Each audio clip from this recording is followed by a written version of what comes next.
Where did you go? I went, obviously I jumped off on Banjul and I went My ends. Okay. What brought you to Gambia? What made you go there? Do you know what? So my brethren lives out there. My brethren moved out there. He's actually Yoruba, he's from Niger, and his missus is from Eritrea. And they just both said, yeah, boom, it's long, isn't it? So he runs an organisation called BPG or AWA, so Black People Giving. So anyway, yeah, man moved out there. He's doing some work near with one school and bought some land. He's building a house out there. So I said, I want to go home. I want to go on holiday. And I thought, well, my brethren's over there. Let's have a little adventure, innit? What's going on in Gambia? So that's how I ended up in Gambia. So yeah, so I've jumped out at Banjul. I'm actually, I was staying in Brisbane. I don't know if you know Brisbane. Okay, cool. So it's near Senegambia. Okay, all right. Yeah, near Senegambia. Yeah, right near the strip. It's all happening. Exactly. So just right at the turntable, yeah. So I've come out of the airport now. So this is mad. You must understand this, yeah, very well. I've come out of the airport, and bro, I thought I was in Jamaica. It's exactly, bro. It's exactly the same as Kingston. It's all even set up the same. So I've come out now, and I'm looking at everyone, and man is saying to me, "Salam alaikum, brother." I was like, what? You know, you're looking at someone like, I know I'm not in Jamaica, but I'm still expecting something ignorantly similar to that experience. I don't know why I thought they was gonna say, "Yo, well, go on, Bridget, what are you saying? You good?" Obviously not gonna say that, but yeah, it was just mad. So you getting the whole welcome home, brother. Bro, I nearly bust a tear at the airport. You are home. You are home, Listen, brother. so my phone died, didn't it? What? My phone died. You know, you're supposed to write your address where you're going to be staying here. So I've all filled out the thing wrong and my phone's died. So I don't know exactly where I'm staying. So I've got to the point now, I've got my mask on and that, and I'm trying to explain to them, man, look, my phone's died. I'm really sorry. This is where I'm staying and that. And he goes, you don't know where you're staying? I said, oh, you know, sorry, man, this is whatever. He goes, listen, take off the mask. You're home now. I was like, oh. You get me? Because it's not like it's the first time I've been to the motherland, but last time I went to Morocco. Yeah. So, and I went in Ramadan as well, but still I didn't feel that same sort of affiliation that I felt when I went to Gambia, you know what I'm saying? So everyone stopped me, hey, where are you from? Okay, cool, welcome home, brother. Okay, yeah, Rustam. Man, them Gambians showed me so much love, bro. It blew me away. It took me a long time to learn how to receive it. You know what I'm saying? Did you get that same experience, Rob? Did, man. Going to Gambia made me like understand the Gambians that were here, that were so calm and so loving. I said, oh my God, I understand Shifty now. Big up Shifty, Ross good. I understand lightning. I understand certain people that came with certain energy when we were young, certain calmness, certain like love. And I said, that's how the people are. Yeah. You know what I mean? I couldn't believe it. That's beautiful. Like literally, I remember I was waiting for a taxi, and some guy pulled over, picked us up, dropped me down the road. Yeah. I was like, here's the money. He's like, no, I was going this way. I just gave you a lift. I was like, what? And the fact that he never even took the money, because it's British pound that I'm converting. So I got it, bro. It's cool. Man, don't want the money, man. Don't worry about that. I'll just give you a lift. I was going that way. You know, welcome to the Gambia. Welcome home, brother. Yeah. Everywhere I go. Listen, I'll tell you the biggest thing that I learned, was that obviously I speak to enough Rasta man and they say, yo, when you go yard, when you go to Africa, don't go with your long hand. Don't go looking to expect, Go with the idea, what can you do? What can you do for Africa? So I've turned up, right, what needs fixing? What am I gonna do? I'm gonna work on my brethren's land, get me back and forth to the school and whatever I'm doing. What I realised needed fixing was me, Man, they're looking at me as they don't know me. What's man looking at me for? Like, what's his intentions and all that?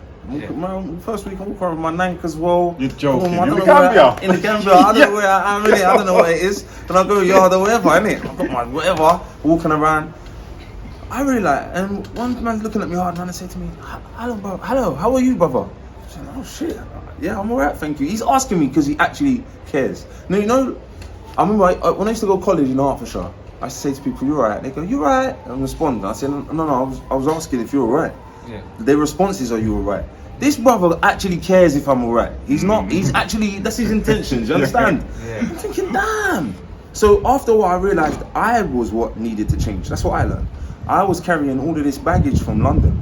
This relationship that I got with my brothers in London, that they just don't relate to each other like that. That's not what it is, you know what I'm saying?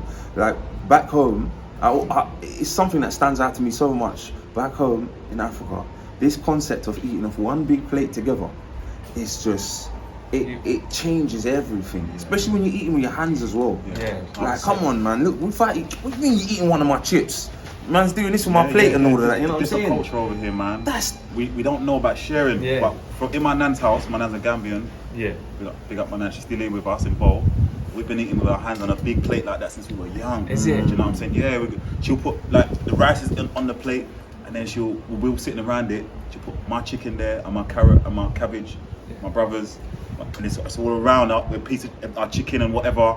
Beautiful. And she'll even be breaking bits up, putting it there for us. It's all hand, and from kids we just that's what we knew. Yeah. Do you know what I'm saying? I went to an Eritrean restaurant and that's what they had. Like, you have injera, they'll put the cabbage, they'll put the lentils, and same thing. Yeah. East to the west, man. Thing, bro. East to the west. Yeah. The first time I went to one big plate. The first day I got in the Gambia, on my first time, I've been there twice. On my first time, as soon as I get to any country, I'm trying to find a Gambia. Yeah. So when I get to the Gambia, I'm saying, where's it at? They say we've got to go down this road. I'm saying they're gonna wrong me. The road they're taking me down is just black. There's no lights. It's very narrow. The car just gets down it, and the wind mirrors are touching the sides of the walls. I'm saying it's about 11 o'clock at night. I think we landed quite late, and they're taking me to this place. They just drive me. They're saying the weed is here. I'm saying it's not here. I even stopped him a few times after going down it. I said stop. I said where are we going? He said. But remember, they're all British speakers. They speak English. We're colonized by the British. So these men are talking. I'm not understanding what's going on. I feel like I'm in the ends. Yeah. Because of the way everyone's speaking English so well. Yeah. But with an accent and it, like. Anyway, we're going down a place now, and I'm narrow because I think he even saw it at the hotel. I bucked someone and they gave me a split, so I've done a little bit. But I'm saying, what about for the night? So we need to get the drawers in. My mum smoked, people smoke. Yeah. So we need to get enough for everyone. I'm going down this place now. And it took me to this dark room and there's heavy guys in there. There's not much chairs, guys are sitting, guys are stooping down, guys are chilling, guys are thinking. And they're all just looking at me and I'm saying, this is where I get stuck up and killed. This is the bit. This is And I think they could see that I'm a bit edgy because I'm asking questions like, who's got the weed? Like, I need to go, I need to get back. And they said, brother, calm down. They said, brother, you're good. Like, they started speaking to me like, brother, you're home. You're at home. I know you haven't been here since my first time in the country. I don't know what's going on. Where is this? They say, brother, you're safe. You're with your brothers. So I'm doing this now. I'm doing this. Like, slowly, I'm trying to trust. Remember, I don't have no trust as it is because where we're from. So I don't have trust. So in another land, it's like it's hard to trust, isn't it? And it's your first time there. But yeah, man, they brought out this big carrier bag like that of the thing, and what they're asking for. I remember I just changed it up and I'm saying. That's not nothing. That's like £2 they're asking for this. And I said, no, I'll give you a penny. They said, no, brother, this is the price.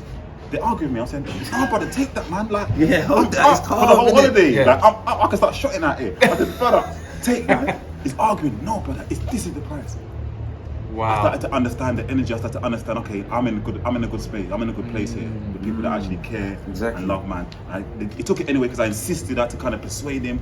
Please, But at the same time, I'm thinking, they think I've got a lot. Like by doing this, they think now I've got a lot of money. I'm still thinking, yo, maybe I should just get my change and just. I'm thinking I've got to play things smart. But yeah, just to touch on what you're saying, it just they was welcoming, bro. They was welcoming. The man got it wrong. I got it wrong. You know what I'm saying? Exactly. I had an argument with a Rasta man, the cab driver. So basically, there's a 1010. You know the yellow cabs, So I've got in a green one now. So basically, those ones are town trip. So basically, that means you pay to go to a specific place, but you pay more P's, and you have to negotiate your P's before you get in. So I've got in there, and I've just said, boom, $10, like it's a yellow cab thing. Customer said, yeah, cool, jump in. So I've jumped in.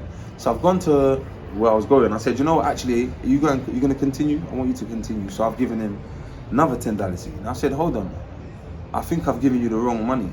I don't know if I'm supposed to give you 10 or 5. My man went off on me. He said, what? You think I would rob you? You think I wouldn't give you your change if it was the right change? I said, brother, it's nothing personal. I don't know you. I'm not sure about the money. So I wanted to talk about it. He was going off. And you know what?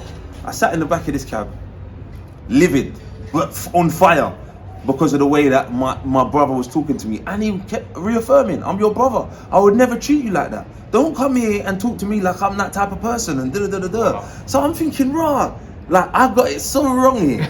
And and in the interest of peace, in the interest of reaffirming and keeping those values together, I'm not arguing back. I'm not trying to start a hype team. I'm not trying to have a fight. I didn't see one fight the whole time I was there. I'm not trying to be that guy, you know what I'm saying? Yeah. But he's upset and he's letting me know, and I'm explaining to him, look bro, it's not personal, you know what I'm saying? But I upset him by implying that I've given him too much and he ain't giving me my change. You see what I'm saying? Yeah. It's wow. So there's a moralistic kind of code that they live by. 100%. Like, man, it's there, you can see it. I was reading. And it's not to say there ain't hustlers and there ain't people that are trying to get one up, and people that can spot us from a mile away and will, you know, come over and hustle, and which is natural because they're just trying to make a sell. They might have something to sell, or they might be trying to ginnels. But I didn't see that the first time. I saw that the second time. Right? Do you know what I'm saying? Yeah. First time I wasn't seeing that, but because people are telling me that Gambia is changing now, things are changing. Enough men are coming here and being deported back there and taking certain energies back there. I'm hearing there's certain little cliques now, and man are trying to do little robberies. I was watching a man's Snapchat last year when he was in the Gambia, and it was at a pool party, and there was people, two girls rocking in the pool party like they were here in a festival. And I messaged him saying, because he was there, I said, how is this happening? And how is the man them letting this happen? We shouldn't be bringing that there. Cause it just looked like they was in just Marbella, just having a scrap. Just, you know, when all the girls just drunk, weaves the guy there where tits are out. I'm like, that's not what we should be doing in the Gambia. Because that's not what I've been seeing in the Gambia. Let's not carry that bullshit here. Let's leave it here in the West, please. It's true though. But this is a point. I was reasoning with one brother on the beach, and we was chatting away, and I was saying that, you know, like last time when I was saying when I come on and I set to minds, I was saying that, you know, it's hard to respect somebody that's not looking after self. Like I look after me, you look after you, and then we can connect and build something bigger. You know what I'm saying? It's better that way than rather than me leaning on you.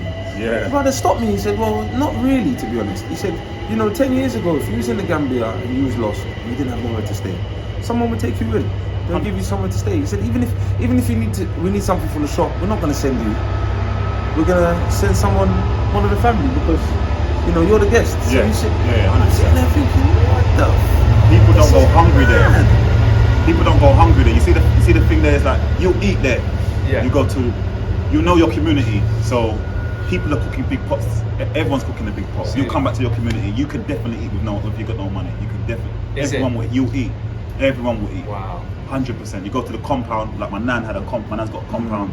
You go there. You see my great nan, my nan's nan. When I went there the first time she was there, second time she wasn't alive. First time she was there, 100 and something years old. All my nan's brothers and sisters that are in their 60s, all their children that are in their 40s and 30s, and then all their children that are up under 10. And I'm just looking around like everyone's in one, like this. It's about this size, like a bit smaller than this. And my nan's whole family tree are there. And like, that is amazing. It was amazing. I couldn't believe it. And 3 times a day, I'm seeing big pots of food, and how people from different compounds are coming there to eat because they're not working and they're earning. You'll survive there. They look after each other, man. Like I've not seen that anywhere else, and I was mesmerized. I just couldn't stop looking around. Like wow, this is that real community. You have just to see hearing it sounds amazing. You have to see it. You know what? Yeah, someone asked me, what was your experience of it? And I was trying to explain the love element, and it was a Muslim girl. I said to her, right, how powerful is God? And she's like, oh, most powerful. I said, but we can't imagine how powerful God is, right? And she said, yeah. I said, that's how I felt about love before I went to the Gambia. I had no concept of even understanding the parameters of love until I was in love when I reached the Gambia. And the man, even the man, when I got to, the man grilling me, you know, the man that said, welcome home at the front, the thing, he said, where are you staying? I said, Marcus Garvey Lodge. He said, oh, Brifrut. He goes, I live in Brifrut. I hope you'll remember me. Give me your form. And he started filling it out for me. Filled it up because he said he knows the area. Yeah. Boom, boom, boom. Have a wonderful time in Gambia. Welcome home, brother. Very helpful. You buck very helpful people, man. You buck very helpful people. I'm telling you, and you know. Also, just on the flip side, you'll buck people that will do things because obviously they're not earning money and they would like to offer a service, but not tell you this at the start, but offer a service and then expect something afterwards, and then sometimes it can get all tricky. So it's like, oh, bro, I didn't ask you to fill out the form. Yeah. Love filling out the form, but he's like, well, brother, something we need to eat today. And I'm like, oh shit, so that's mine. responsibility now. And as a UK, you might be like thinking all this selfish stuff, like but you have to realize that look where you are. Yeah. Look what they've done to this place. You know, one of the richest places, but they've taken all of our resources. So people are actually, not everyone's got it like that. Yeah. So you have to start to realize, like, you have to really understand what's going on here for these people. When people are trying to do you or come to you with the stories, you must have heard some of the stories, and come to you with offering services, and sometimes they're doing services for you without even asking. Like, you might be getting in the cab. Someone might just clock you getting in the cab. Go on over, get your bag, put it in the cab for you. It's like, wow, I did. Big man, now you owe him a tenner. it's that quick. Yeah. But big them up because but it's hard. It's hard. And this is something that was kind of on my mind a lot as well. It's just the economics of the thing. Yeah. This is what I kind of was breaking down. Like, the opportunity to make money is being steadily removed because for me, this is my analysis, because of the sale of land. Yeah. So this land, this concept of land, is a relatively new thing. Like, put my fence up, this is my thing. You know what I'm saying? Even this concept of the Gambia is mad. Like you were saying, your Wolof earlier. In Senegal, they're 40% Wolof. So Wolof is quite a main language that's spoken in both the Gambia. So so he's got family in Senegal, but because of this line that's drawn, are we supposed to imagine now that that's not his people? You know what I'm saying? You're Yoruba, there's Yoruba man that's not Nigerian. They're from Benin. So they're not even. Also, good points, man. Also, like, it's mad. It's like one time I was seeing like some women on the side of the road selling corn. Do you see them? They're Not like corn. hot, it's all cooked, it's all nice. No, Not the nice popcorn burn, mango season. all of that. They're selling corn, and you might get a bit and eat. It's like, as you're on your journeys, you might stop, get some waters. People in the hot beaming sun, you'll see them in just like remote bits in the sun. Everyone's hustling, man. And you just have to stop. Let's give auntie some money, take some bits off her, some fruit, some waters, whatever she's got down there, and you keep it moving down your journey. And one time I think I said to my nan, I think, Nan, like, ain't you got another place to do it? Or I can't remember the question. My nan basically just said to me, they're not even from like this part of Gambia. Like, no one from this part will ever do that. These kind of jobs. They're from another town. They're coming in to make money in this part because it may be difficult to make money in that part or whatever, or they know that us lot here not going to do these jobs. So they've come from a different tribe, and we don't really respect that kind of job, and we kind of have not issues, but like we don't really get on with them type of people. And I said, oh, this division, all this. I started hearing a lot about the division when I was there, and I said, this is terrible. This tribe don't really like that tribe. These people speak this language. I started saying, oh my God, the problems are everywhere. Yeah, it's true. Do you know what I mean? I noticed like that class thing. There's a class system out there. So I was like, oh, we won't do them jobs. We don't clean the houses. We're not house girls. That's the other tribes. I'm like, what? They look exactly like us now. But she's explaining to me how the systems are, how the thing. This is how it is. Wow. It's even inside of your tribe as well. You know what I'm saying? It's not just like, from what I was looking at and researching, like, even like in the past. So like Wolof had a class of workers that were called jam. So the words we might use in English might be slave, but they were just workers. You understand what I'm saying? Yeah. So this class thing's been there, kind of thing, but it kind of, the tensions.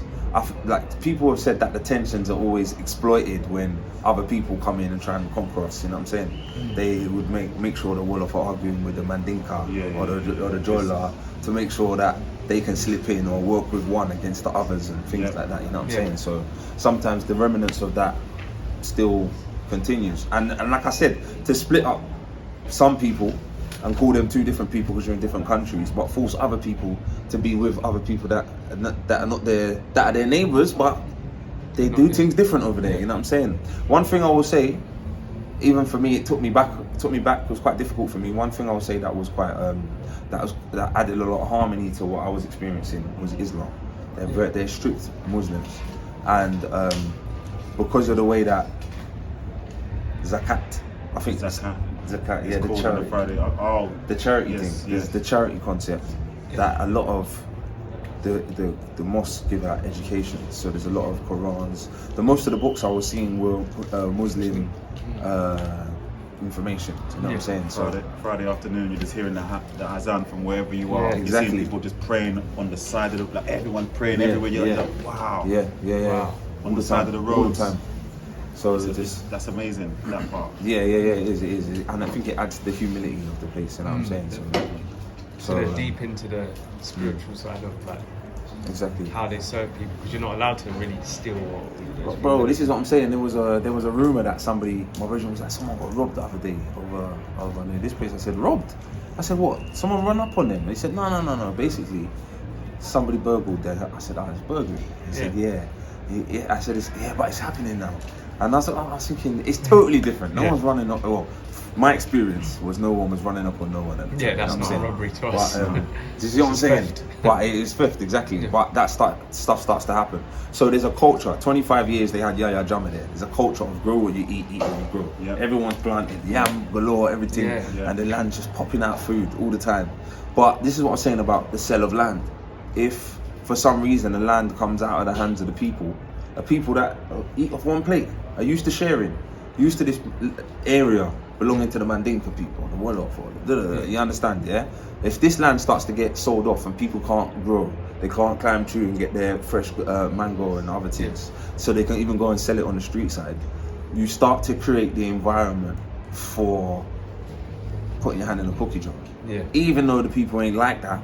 This is what happens, your hand get forced. Exactly. And this Western culture I saw seeping in. I was so worried for them. You know what I'm saying? I'll be honest. Like, and so where was you seeing that?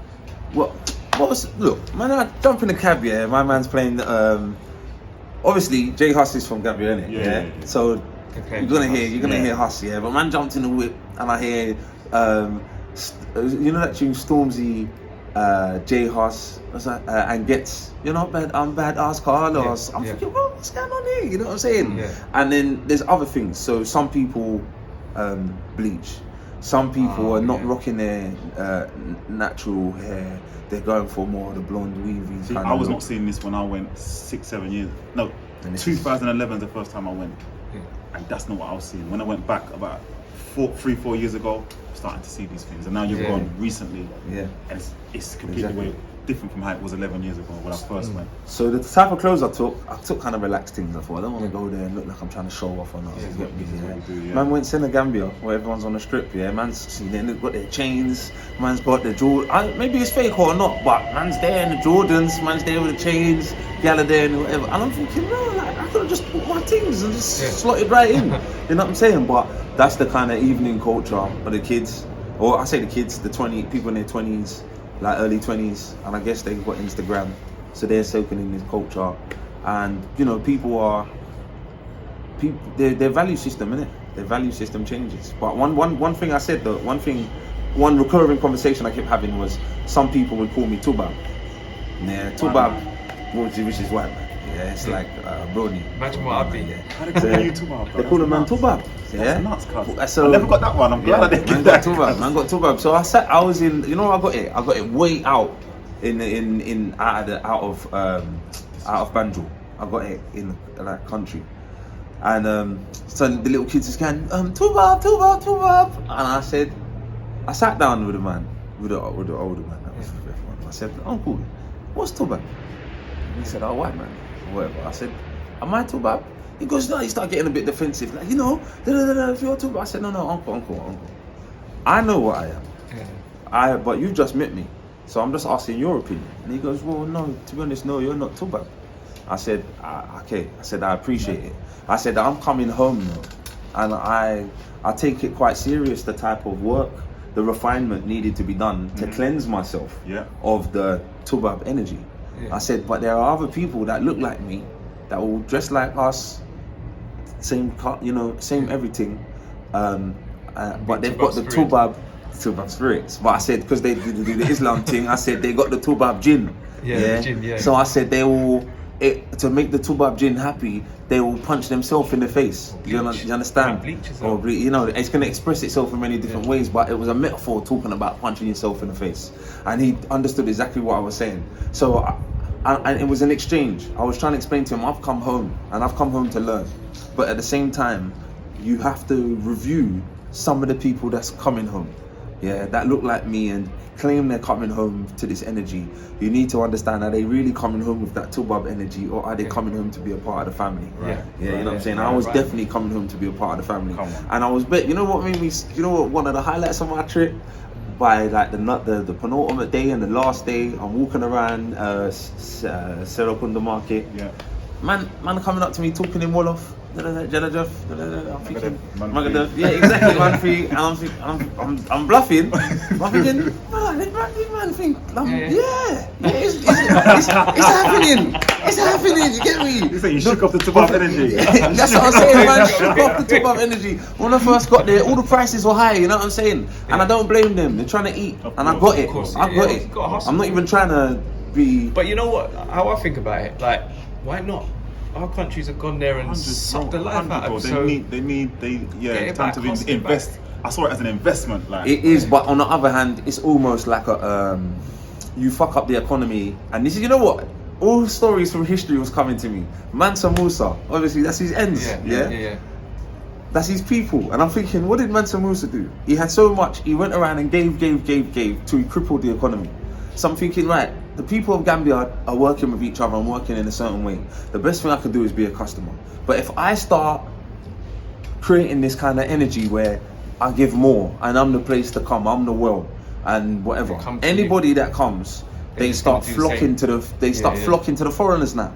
You know what I'm saying? That's the way, and they start dancing for them, and you see that. You see, there's a strip, bro. Anyone, type it in, the Gambian sex market. What are these people doing out there? What are they doing out there? Me and my friends spoke, and I felt, we spoke, but I felt quite violent. I was quite protective.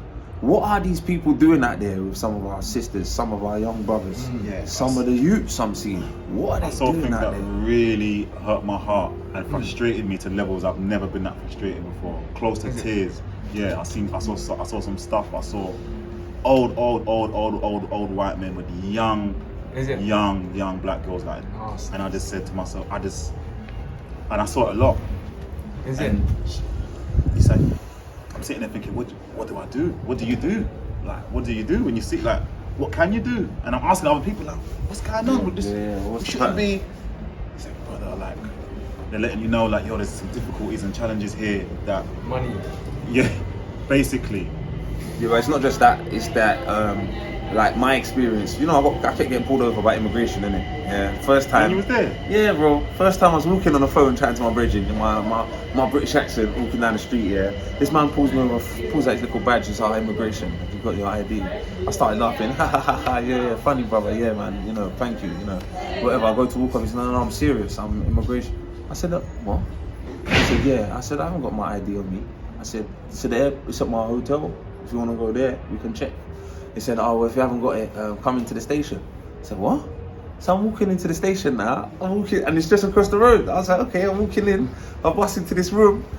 To the right of me, there's like it's like a film room. There's a cage. Just pause. There's about 15, 20 men sitting in there, all quiet, all looking at me, but there's bare noise going around. He's going to me, talk to the big boss. I said, okay, cool, whatever. So I'm thinking, alright, I've got my booking, the booking pass, the boarding pass. I've got my boarding pass on my wallet on my phone. So I was like, look, alright, cool. Let me explain that to man. So I'm sitting there, and so I started explaining it to him. He says, talk to the boss. But then, I changed my energy because I was quite defensive at first. I started being charming. Sorry, I didn't understand where he was going from. So I showed him my boarding pass and that. He goes to call the big boss, whatever. He goes to me, are you Muslim? I said, I've been learning about Islam and stuff. He said, okay. He goes, okay, don't worry, go. Okay, what? I didn't understand what's going on. Next time, when I left the end, Koya countryside, man pulled me over now. I said, look, I ain't got nothing on me and whatever. I said, look, let me, you want to drink? Let me buy everyone some Wondro. Now, Wondro, for the Caribbeans, them that don't know, Wondro is sorrow and ginger. But the Gambian people, them full it with sugar and call it Wondro. So, something that we think is ours, come with us. Come from the Gambia. So yeah. So anyway, man buy everyone a little Wondro. I'm sitting down with the police, we're busting jokes now, swap number. Man, the police were so civil and dealt with man so good. And part of that is probably my British passport that they know that I own. I hope to God they don't, but I wonder how they treat white people. The white people have political connections in the Gambia.